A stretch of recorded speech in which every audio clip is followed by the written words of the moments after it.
मृत्युशैया पर पत्नी ने अपने पति से क्या मांगा। पापा, डॉक्टर जवाब दे चुके हैं, अब माँ कुछ दिनों की ही मेहमान है। बेटी जय ने अपने पिता दीनानाथ जी से कहा। दीनानाथ जी ने तो कुछ सुना ही नहीं। उनके कानों में तो डॉक्टर साहब के शब्द गूंज रहे थे। आपकी पत्नी अब कुछ समय की मेहमान है। हो सके तो उनकी अधूरी ख्वाहिशें पूरी करिए। उन्हें जो अच्छा लगता है उन्हें वो खिलाइए पिलाइए। दीनानाथ जी अपनी पत्नी को घर ले आए और उनकी देखभाल में लग गए। अब इस उम्र में उन्हें अपनी पत्नी की कीमत समझ आ रही थी। जब वो जाने की तैयारी में थी, डॉक्टर के कहे अनुसार वो उनकी हर ख्वाहिश पूरी करने के लिए बेचैन थे। एक दिन सुबह सुबह उनका सिर अपनी गोद में लेकर बैठ गए और बोले, शोभा, वैसे तो मैंने आज तक तुम्हारी कोई ख्वाहिश पूरी नहीं की, लेकिन अब करना चाहता हूँ। तुम बताओ, तुम्हारी क्या ख्वाहिश है?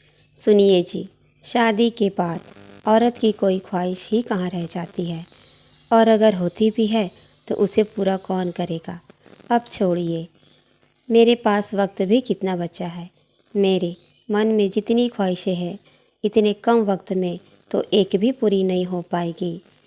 उनमें से कई ख्वाहिशें से जुड़े लोग तो अब इस दुनिया में भी नहीं रहे हैं। तुम कहकर तो देखो, मुझसे जो बन पड़ेगा मैं वो ज़रूर करूँगा। शोभा जी फीकी सी हंसी हंसी और बोली, जय के पापा, मैं शादी के बाद कभी अपने मायके अपनी मर्जी से नहीं जा पाई। जब भी गई आपने आंसुओं से रुला कर ही भेजा।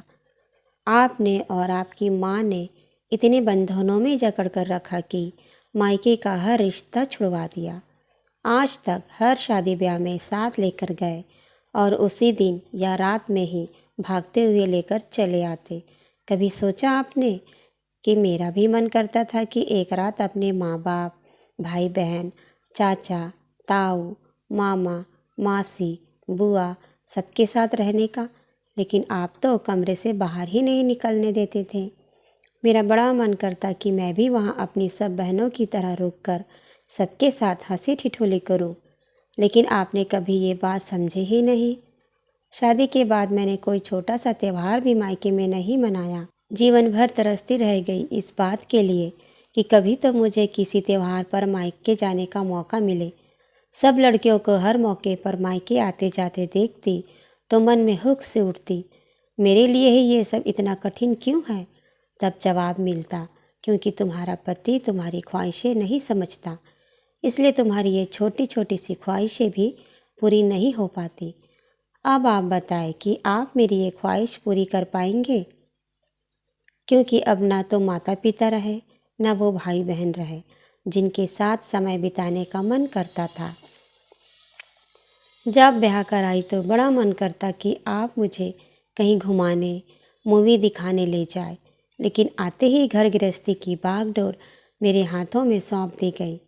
आज्ञाकारी बेटा बनने के चक्कर में आपने हमेशा मेरी छोटी सी छोटी ख्वाहिश को नज़रअंदाज किया। अपने मन की बात किससे कहने जाती, सब कुछ अंदर ही अंदर चलता रहता, लेकिन आपने कभी पूछा तक नहीं। आपको याद होगा कि मेरी बड़ी ख्वाहिश थी कि हम लोग फ़ोटो स्टूडियो चलकर एक तस्वीर खिंचवाएं, लेकिन जब आपसे कहा तो आपने साफ मना कर दिया। आज तो सब मोबाइल में खींच लेते हैं, लेकिन मेरी तो एक तस्वीर भी आपके मोबाइल में नहीं मिलेगी, क्योंकि जब भी साथ में तस्वीर खिंचवाने को कहती, आप हमेशा छिटक कर दूर चले जाते। अब मेरे जाने के बाद ढूंढते रहना हमारी तस्वीर कहीं नहीं मिलने वाली। बताइए, अब आप मेरी ये ख्वाहिश पूरी कर पाएंगे? जब मैं मृत्युशैया पर पड़ी हूँ, कभी कुछ पहनती या ओढ़ती तो मन करता कि आप भी बाकी पतियों की तरह मेरी तारीफ़ करें, लेकिन आपको तो निगाह उठाकर देखने की भी फुर्सत नहीं रहती। कभी कुछ अच्छा बनाती तो सब तारीफ़ करते, आपकी तारीफ़ बड़ी आस के साथ देखती रहती, लेकिन आप देखकर भी अनदेखा कर देते।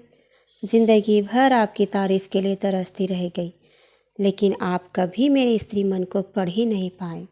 मेरा आत्मविश्वास तक चला गया।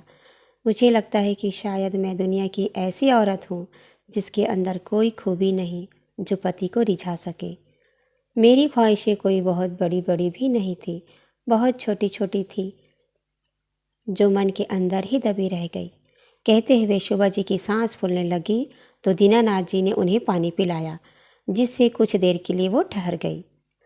अब मेरे मरने के बाद आप मेरी एक ख्वाहिश ज़रूर पूरी करना, मुझे खूब सजाना, मेरी मांग अपने हाथों से भरना और हमेशा खुश रहना, बस यही ख्वाहिश है। एक बात और जय के पापा, जीवन साथी की ख्वाहिशें पूरी करनी है तो जीते जी करिए, ऐसे मरते समय पूछकर उसका मजाक मत उड़ाइए। कहकर शोभा जी की गर्दन एक तरफ लुढ़क गई और वो हमेशा के लिए खामोश हो गई। दीनानाथ जी फपक कर रोने लगे और बोले, तुमने बिल्कुल सही कहा, तुम हमेशा हमारी आंखों के सामने रही और हम हमेशा तुम्हारी अवहेलना करते रहे, कभी तुम्हारे मन की ख्वाहिशें समझने की कोशिश नहीं की। दोस्तों, ऐसा क्यों होता है कि जब तक इंसान आंखों के सामने मौजूद रहता है तब तक लोग उसकी कदर नहीं करते, लेकिन उसके जाने के बाद उसकी कीमत समझ में आ जाती है, तब कोई फ़ायदा नहीं होता, क्योंकि जाने वाला तो तरस कर चला गया, अब पछताने से क्या होता है। कहानी अच्छी लगे तो वीडियो को लाइक शेयर कमेंट्स कर दीजिएगा। मेरे चैनल में नए हैं तो मुझे सपोर्ट करने के लिए मेरे चैनल को सब्सक्राइब कर दीजिएगा। कहानी को पूरा पढ़ने सुनने के लिए आप लोगों का बहुत सारा थैंक यू।